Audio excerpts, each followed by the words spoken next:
जय श्री स्वामी समर्था। नमस्कार मित्रांनो, उद्या 4 डिसेंबर रोजी आपण साजरी करत आहोत दत्त जयंती म्हणजेच श्री देवदत्ताचा जन्मदिन। या दिवशी आपल्याला दत्ताच्या जन्मकथा, त्यांच्या भक्तांसाठी केलेले चमत्कार आणि त्यांचा संदेश समजून घ्यायचा आहे। तर चला पाहूया या पवित्र दिवसाचे महत्त्व आणि प्रेरणादायी कथा।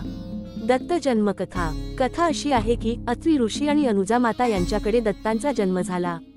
हे अवतार त्र्यंबक, ब्रह्मा, विष्णू, महेश यांच्या कृपेने झाला होता।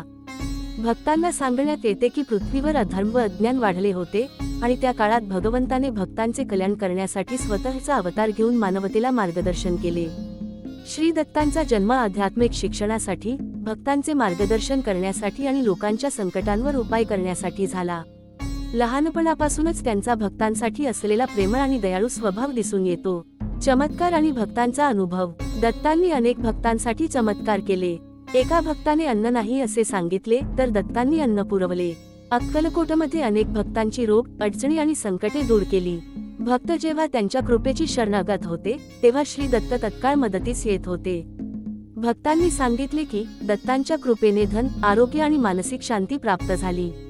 या चमत्कारांमुळे लोकांची श्रद्धा वाढली आणि दत्त भक्तांचा आधार बनले।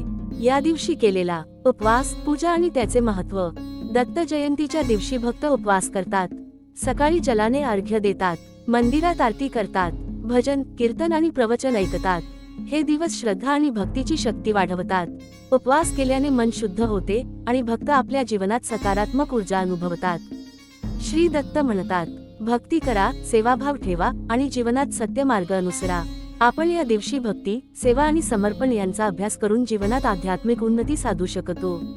भक्तांचे जीवन उज्ज्वल होते आणि त्यांच्या मनाला शांती प्राप्त होते। तर मित्रांनो, आजच्या दत्त जयंतीला आपण स्वामींच्या शिकवणीनुसार भक्ती, सेवा आणि समर्पण या 3 गोष्टी आत्मसात करूया। या दिवशी श्री दत्तांच्या कृपेने आपले मन, जीवन आणि परिवार सुखी राहो। जय जय श्री दत्त। जय श्री स्वामी समर्थ।